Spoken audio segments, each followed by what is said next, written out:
All right. Thank you for joining in on my Tuesday session on real estate and taxes. My name is Lakshay, and today we're going to be talking about whether to invest in Dubai or Canada. Once again, this is my personal opinion on based on the research that I have done. Feel free to check out a few videos and read a few articles to make up your own decision. Today we're going to be talking about is Canada versus Dubai. Then we're going to talk about tax rates, rental yields, as well as our conclusion based on the research that I have done. So first of all, can a Canadian buy property in Dubai? Well, the answer is yes.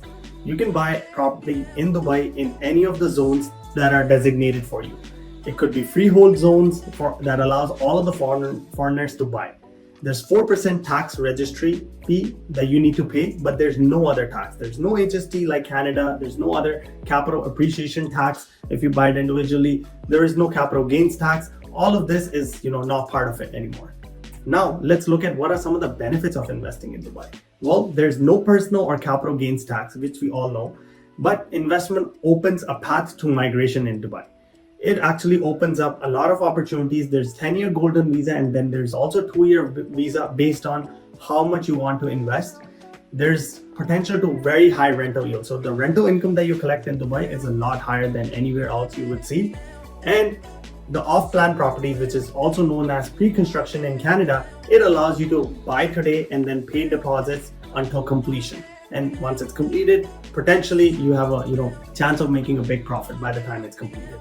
Now let's talk about the price point and closing cost in Dubai. Well, there is no lawyer closing cost. There's no 2.5% fee that you pay on closing like you do in Canada, but there is a 4% land transfer tax that you have to pay in Dubai. The price points roughly is 1 million dirham is working out to 375k Canadian, and the deposit structure says you need to pay at least 50% of the property's price before you close it off. So once again, you can take a loan, which I'm going to be talking about in the next slide, but they do require you to pay minimum 50% for off-plan foreigners who are purchasing properties in Dubai. The mortgage rules in Dubai are similar to that of Canada, where you need to pay 80-20%, right? So 80% they go on mortgage, 20% you have to come up with down payment. But if you are buying it as a foreigner in the off-plan purchase, you would need to come up with significantly more. You cannot just close with 20% down. You would need to put 50% down, and the remainder 50% can be done as a mortgage. So it really depends on what's your status, how you want to go about this. The path to immigration. You can buy a property for 2 million dirham, which will give you a 10-year golden visa. 2 million dirham roughly works out to 750k Canadian, so not chump change for sure, but it does let you operate in Dubai. One other thing that I want to highlight is this golden visa does not allow you to work. It only allows you to stay in the country. So for working wise, you would need to look elsewhere for other visa options. There's another 2-year investor visa, which allows you to invest in 280k Canadian approximately, which is $750,000, 750k dirhams. And that it can also potentially allow you for 2-year visa, which if you cannot afford the 750k 10-year one. So there are multiple options to go about this. I would highly recommend also talking to an immigration lawyer to see which pathway works best for you. Now let's look at Canada. Canada has all the taxes that we are not paying in Dubai. You have the income tax, you have the 13% sales tax, you have a land transfer fees, you have capital gains tax on investment properties, you have foreign buyer tax, you have also a foreign buyer ban for a couple of years that you cannot invest. So certainly, there are some pitfalls. There is investing in Canada does come with its cost. Now, if you look at Dubai's tax rate, it has been zero, right? There's only the 4% transfer fee, but there's no other tax. Starting in June 1, 2023, they initiated a 9% tax on profits for individuals and corporations.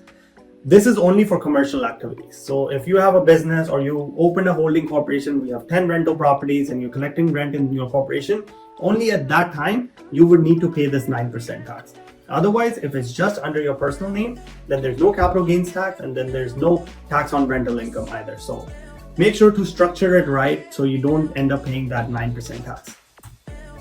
There's also things that now I would like to highlight from the presentation and my research. Because of the excess supply in Dubai, the price has been dropping for the properties. Whereas in Canada, there's a shortage of inventory, which is why the prices is going up. There's a lot of migration, a lot of PRs, a lot of work permits, but there's not enough housing supply. In Dubai, there was 44,000 in 2021, and then another 41,000 completed units in 2022. This has technically been, and causing an excess supply. And from 2015 to 2020, there has been drop off roughly 11% in 1 year, and then another 8% in another year, 6% and 7%. So overall, the market has gone significantly lower when it comes to Dubai's property prices. Whereas in Canada, in the same time period, in 2015, if you were to buy something, it might have been more than double by now. Another not so great thing about investing in Dubai is the rental yield. The rental yield I previously talked about is great, it's positive cash flow, but the volatility in the rental market is a lot higher.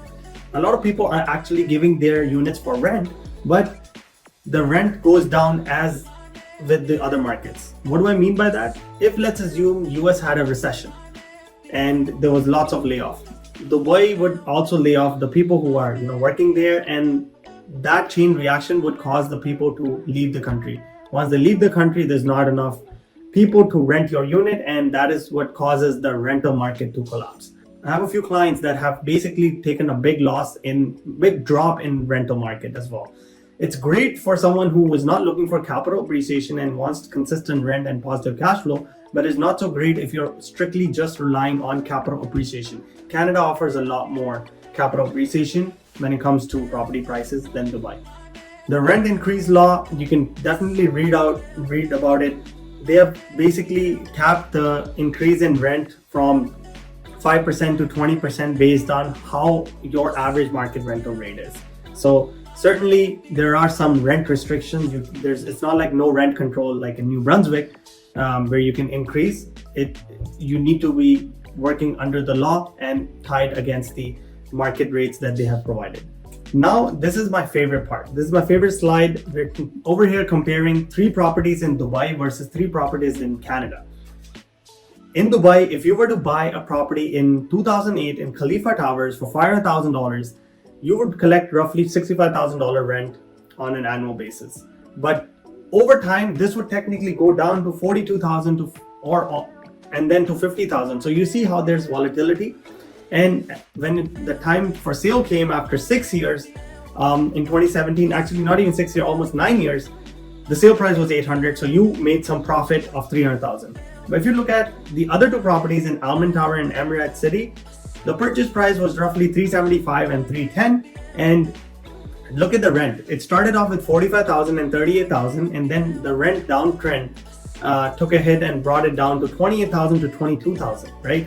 So you can see in both the properties, the rental potential was great, and until I guess there was some market volatility and people left the country or excess supply of units, this brought the year annual rent down from 45 range to 20,000. In 2022, the Almond Tower one was sold for $295,000, which caused an $80,000 loss. So if you notice, they bought it at $375,000, they sold it at $295,000. That's an $80,000 negative, which is again not a good sign if you ask me. In 2018, also there's another person who invested in Emirate City. They bought it for $310,000, they sold it for $180,000, basically almost half the price of what they purchased it at, and the profit and loss, if you look at it, is $130,000 minus. All of these properties, except for one, caused a negative rent as well as negative capital appreciation. Now let's look at Canadian market. If you were to compare the same years, 2009, 2017, 2018, all in Toronto, the property prices have almost gone up in value significantly. For a $10,000 property has gone to $820,000, which is double the amount. $610,000 property has gone up to $1 million, and $1.5 million property purchased in 2018 has gone to 2.5, which is almost $1 million plus. All 3 are sitting in a positive cash flow. And if you're a Canadian, you would love to hear this, that comparatively, both the datas along the same years, Canada came out as a top performer. Even when it comes to rent, there was no rent downturn in Canada. there was some volatility from the interest rate perspective, so the property rent might be a little bit lower because